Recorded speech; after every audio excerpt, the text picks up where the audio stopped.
탐사보도 전문기자 김경래 최강시사.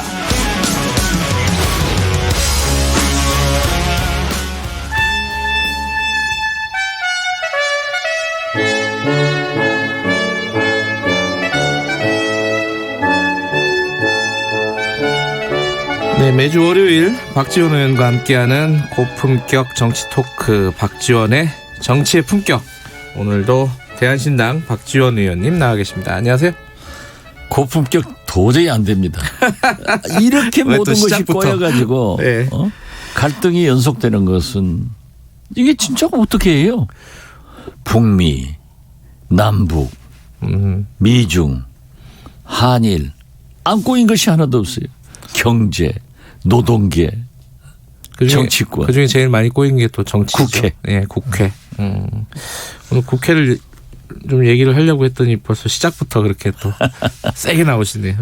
모든 게 다 꼬였다. 지금 한 일주일 조금 더 남았어요. 2019년이. 그렇죠. 예. 그 연내에 뭘 할 수 있을까? 이제 뭐 딴 거는 다 이제 조금 이따 얘기를 하도록 하고요. 국회부터 좀 얘기해 볼게요.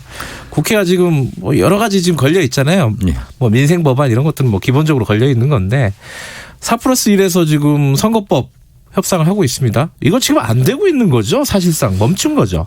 저는 처음부터 안 된다고 보고요. 계속 그 말씀하셨어요. 안 된다고. 예. 연내에는 적어도. 그리고 역시 선의운한 쉬운 것부터 먼저 했으면은 검찰개혁법은 가능했을 거예요.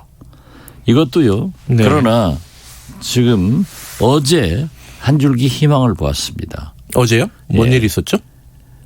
이인영 네. 원내대표가 한국당을 향해서 원포인트 국회를 하자 네. 했더니 심재철 한국당 원내대표가 만약 민주당이 예산안 통과에 대해서 사과를 하면은 네. 검토를 하겠다. 한날의 희망을 보인 것은 저는 집권 여당은 항상 실리를 택하고 네. 야당에게 명분을 줘야 됩니다. 그렇기 때문에 무엇보다도 가장 시급한 것은 예산안은 통과됐지만은 그 순서가 바뀐 거예요. 예산 부수 법안을 먼저 통과시키고 네. 그리고 그 법에 의거해서 예산안이 통과돼야 네. 원칙인 거예요. 예. 지금 예산안은 통과시켜 놓고 예산 부수 법안은 통과가 안 되니까 네. 설사 1월 1일부터 예산이 집행된다고 하더라도 부수 법안이 안 됐기 때문에 이건 전륜발이 안 되는 거예요. 일종의 약간 불법적인 상황이 계속되는 거죠. 불법이죠. 예. 국가가. 예. 그런데 심재철 대표가 그런 말씀을 했다고 하면은 저는 민주당에서 유감 표명을 하고 네. 일단 원포인트 국회를 열어서 예산 부수 법안과 네. 지금 현재까지 이 법사위 이건 여야 합의된 거거든요. 네. 그 몇 개의 민생 법안을 통과시키면은 만나자잖아요. 본회의장에서. 일단 만나는 거죠. 그렇죠. 예. 만나서 볼꼬를 튼다. 그렇게 해가지고 더 노력을 해봐야 됩니다. 요즘 박지원 의원께서 말씀하시는 거는 민주당이 일정 정도의 사과 혹은 유감 표명 정도 하고 본회의 열릴 것이다. 저는 그렇게 봅니다. 그렇게 해야 된다. 그렇게 해야 된다. 예. 근데 할 것 같아요, 민주당. 해야죠. 예, 그래요? 그리고 어떻게 네. 됐든 뭐 4+1이 이 한국당을 배제한 채 예산안을 통과시킨 것은 사실 아니에요. 네. 물론 원인을 따지자면 그들이 돌아오지 않고 계속 청와대 앞에 광화문에 국회 돌아와서도 창밖에서 있었으니까 네. 민주당도 +4도 일리가 있어요. 네. 그렇지만은 기왕 통과되고 예산 부수 법안이 안 됐다고 하면은 네. 집권 여당에서는 늘 그래 왔습니다. 뭐 유감이다. 다음에는 좀 잘해보자. 네. 그러고 또 지나가는 거예요. 그렇게 하면서 풀어나가자 하는 겁니다. 근데 아까 김재원 의원 그 정책위의장이잖아요. 예. 방금 전에 인터뷰를 했는데 그 얘기를 하시더라고요. 그 이제 문희상 국회의장이 이제 원내대표들 모여라 이렇게 얘기를 했더니 아니 그 자꾸 그 문희상 국회의장이 왜 원내대표들 모아가지고 청와대에 일정에 맞춰가지고 국회를 열려고 하냐. 이건 원내대표들끼리 알아서 하는 거지. 국회의장이 왜 자꾸 그런 식으로 하냐. 편파적으로. 이 얘기를 하더라고요. 이거 어떻게 보십니까? 그것은 김재원 정책위 의장이 한번 어거지 써본 얘기고 국회를 정상화할 책임은 의장한테 있는 거예요. 예. 그렇기 때문에 원내 교섭단체 대표들이나 네. 또는 여야 당 대표들이나 예. 이렇게 만나는 것은 의장이 그것도 안 만나고 사회만 보려면 왜 의장이에요? 그건 어거지고 그런 식의 어거지는 국민들이 저 사람 어거지다 하는 것은 알아요. 그래요? 알겠습니다. 저 김재원 정책의장이 아주 스마트한 분인데 네. 또 어거지도 그렇게 잘 써요. 다음에 인터뷰하면 제가 꼭 여쭤보도록 하겠습니다. 그러세요. 그분도 저를 절대 나쁘게 얘기하지 않을 겁니다. 둘이 또 친하시군요. 친해요. 근데 지금 민주당 그 4+1 쪽에서 이 선거법 협상이 한창 진행되는 도중에 이게 뭐 한쪽에서는 신의 한 수라 그러고 한쪽에서는 꼼수 중에 꼼수다 이렇게 얘기를 하는데 비례 한국당 만들겠다고 아예 공식적으로 공개적으로 얘기를 했어요. 이게 가능한 겁니까? 어떻습니까? 안 되죠. 안 해야 되고 꼼수고. 법적으로 가능하다는 거 아니에요? 법적으로 가능하죠. 그리고 예. 민주당에서 그것도 생각 못했다고 하면은 전략 부재죠. 당연히 그렇기 때문에 제가 얘기를 계속 했지 않습니까?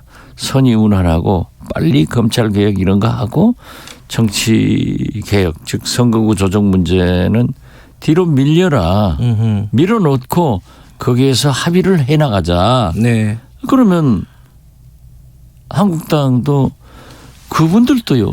집권을 수십 년 했고 네. 야당을 12년 했습니다. 네. 민주당만 머리 쓰는 게 아니라 그분들도 전략을 써요. 그렇기 때문에 법적으로 가능한 걸 턱 던져놓으니까 진퇴양난 아니에요. 네. 아직 입장이 난처한 것은 민주당이에요. 사실상 예. 한국당의 제2중대는 친박신당이 지금 우리 공화당으로 대동해서 같이 하잖아요. 네. 이번에도 보십시오. 국회로 태극기 부대 불러들인 것은 황교안 플러스 조원진이에요. 네. 그 두 분이 불러들인 거예요. 이미 1중대, 2중대 역할 분담을 해서 하고 있어요. 네. 그걸 말하지도 못하고 또 그걸 보니까 우리가 위성정당을 만들어서 법망을 피해갈 수 있다. 이건 정치적으로 국민들이 판단할 문제이지만은 정치적으로 법적으로 그러한 발상을 할 수 있다 저는 그렇게 봐요. 그러나 국민들이 정치라고 하는 것은 법을 뛰어넘기 때문에 네. 국민 정서적으로 그러한 일을 해서 되겠느냐 이 문제는 남는 거죠. 근데 표 계산을 해보면 나중에 이제 현실적으로 민주당도 비례민주당 만들어야 된다 이런 얘기 안쪽에서 나오지 않겠어요? 지금 그런 얘기 나오던데. 그러니까요. 예. 그렇게 가면은 1당, 2당이 죽으러 가는 거예요. 안 그래도 국민들이 지금 양당의 거대 양당의 폐해에 대해서 싸우기만 하고 있잖아요. 네. 만약 안철수 국민의당이 그대로 분열되지 않고 안철수가 지키고 있었다고 하면은 지금 이런 것은 없었어요. 그 조정이 가능한 거죠. 네. 근데 아까 이제 쉬운 거부터 처리를 했어야 된다. 그래서 이제 검찰개혁법부터 처리를 하는 게 맞았는데 그 지금 상황이 꼬이지 않았느냐 이렇게 말씀하셨잖아요. 네. 근데 지금 뭐 정의당 입장이라든가 다른 4+1 안에 이제 다른 정당들 이제 작은 정당들 입장에서 보면은 선거법을 지렛대로 해갖고 다른 검찰개혁법으로 가야 되는 건데 이게 검찰개혁법 해버리면 선거법이 나중에 어떻게 될지 보장이 안 되니까 그런 선택을 하는 거 아니겠어요? 그러나 네. 대통령과 집권 여당이 약속을 하면은 네. 선거법은요 모두 보십시오. 원론적으로는 그렇습니다. 20대 국회 초에 네. 개원 1년 이내에 21대 선거법을 만들어 놔야 원칙입니다. 네네. 그렇지만은 말은 그렇게 하면서 항상 국회 끝날 때쯤 가서 내년 선거 시작할 바로 직전에 만들어져요. 그렇죠. 예, 그렇기 때문에 이제 궁지까지 가야 지혜가 나오듯이 저는 상당히 어려울 겁니다. 그래서 저는 지금도 그렇게 예산 부수법안과 민생법안 본회의에 올라가 있는 통과를 위해서 원포인트 국회를 제안한 민주당도 잘했고 또 적당한 사과를 하면은 해주겠다 한 네. 한국당도 잘한 거예요. 지금은 잘한 것 중심으로 가서 국회를 정상화해 줘야 된다 이거죠.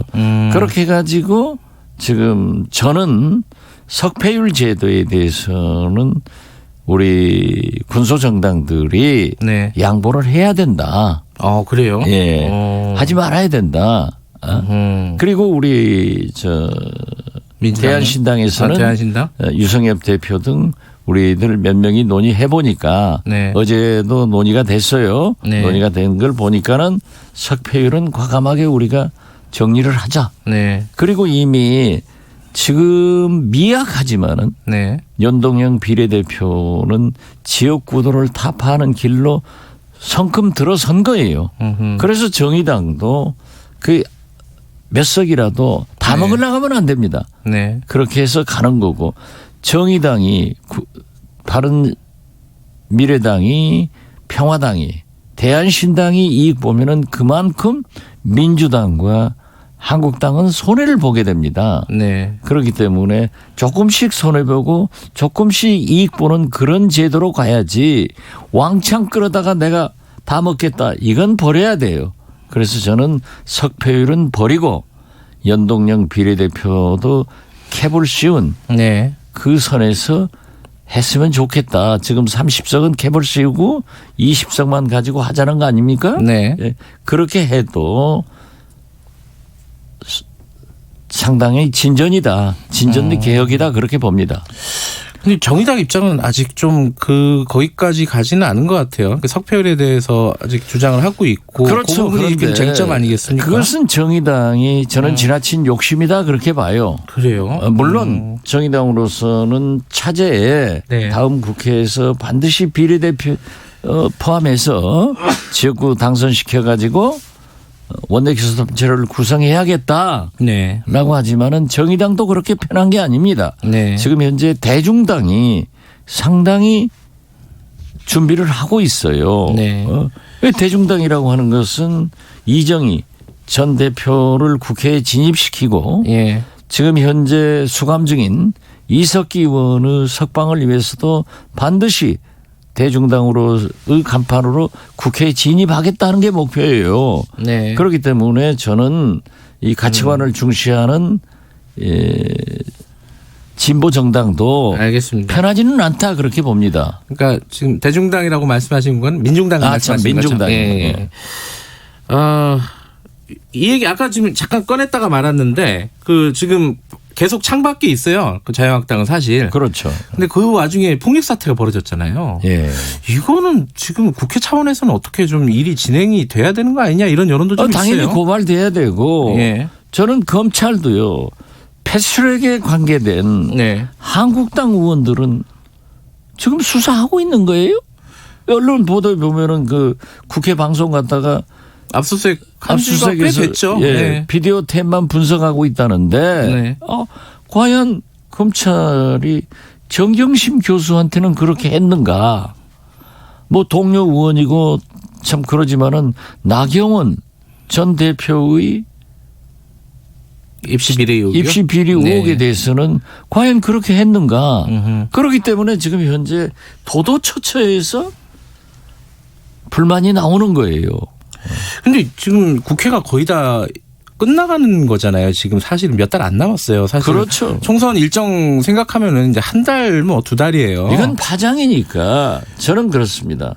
원포인트로 해서 예산 부수 법안 처리하고 예. 만약에 한국당과 그래도 되지 않는다고 하면은 4+1을 강하게 유지하면서 네. 그렇기 때문에 저는 정의당도 좀 양보하고 민주당도 좀 양보해라는 거예요. 물론 손학규 바른미래당 정동영 평화당 유성엽 대한신당도 고집만 하지 마라 이거죠. 여기서 만약에 깨져버리면은 아무것도 안 된다 이거죠. 그래서 저는 예. 강화시켜 가지고 결국 검찰개혁, 네. 선거법도 의장과 함께 방맹이 치는 거예요. 안 치고 밀려가면 아무것도 안 돼요. 무능한 여당 돼요. 그러고 플러스해서 정세균 총리 인준까지 해내야 된다. 지금 이 판국에 한국당이 절대 비준동의 안 해줍니다. 근데 지금 인준동의 안 해줘요. 예. 황교안 대표 같은 경우에는요. 지금 정강훈 목사랑 사실상 손을 잡은 셈이 돼 버렸잖아요. 그러니까 거기는. 근데 이 막판에 이 전략이 뭔지를 잘 모르겠어요. 그러기 때문에 예. 보수 대연합 해석을 어떻게 하시는지. 비박 친MB 예. 여기서 또 하나 태동하고 지금 뭐 신문 광고 내고 다 나왔잖아요. 네. 오늘 또 지금 보면은 뭐 박관영 네. 뭐 이런 분들이 나서잖아요. 예. 그렇기 때문에 황교안식 정치는 네. 저는 조종을 올려간다 그렇게 보고 있어요. 그래요. 지금 근데 자유한국당이 요 얘기 마지막으로 좀 하나 여쭤보고 타이밍이 역사 교과서 얘기 갑자기 또 꺼내는 이유는 또 뭘까요? 그러니까 모든 것을 예. 문재인 대통령의 발목을 잡아가지고 여기는 갈등으로 분열로 선거를 해보려고 하는 거예요. 그러면은 이 집단지성의 우리 국민들이 거기에 응하냐? 모든 걸 다 잡는 거죠. 발목 잡는 전문 정당이라죠. 네. 발목 잡는 전문 정당. 이러니까 안 되는 거죠. 그러니까 보수층에서도 황교안 대표는 보수 대통합을 부르짖었지만은 지금 보십시오만은 박관영, 뭐 이문열 이런 분들이 보수 국민 대연합 국민연대 네. 이런 것을 구성해 가지고 또 하나의 정치 결사체로 가고 있지 않습니까? 네. 그래서 저는 황교안 대표의 리더십도 문제지만은 보수도 친박 당 그리고 보수 국민 대연합 대연대 한국당 이렇게 분열로 가는구나. 그렇다고 하면은 여기에 대한 책임을 황교안 대표는 질 수밖에 없을 것이다. 네. 그렇게 봅니다. 알겠습니다. 시간이 많이 지났네요. 네. 여기까지 듣겠습니다. 고맙습니다. 네, 감사합니다. 정치의 품격 박지원 의원이었습니다.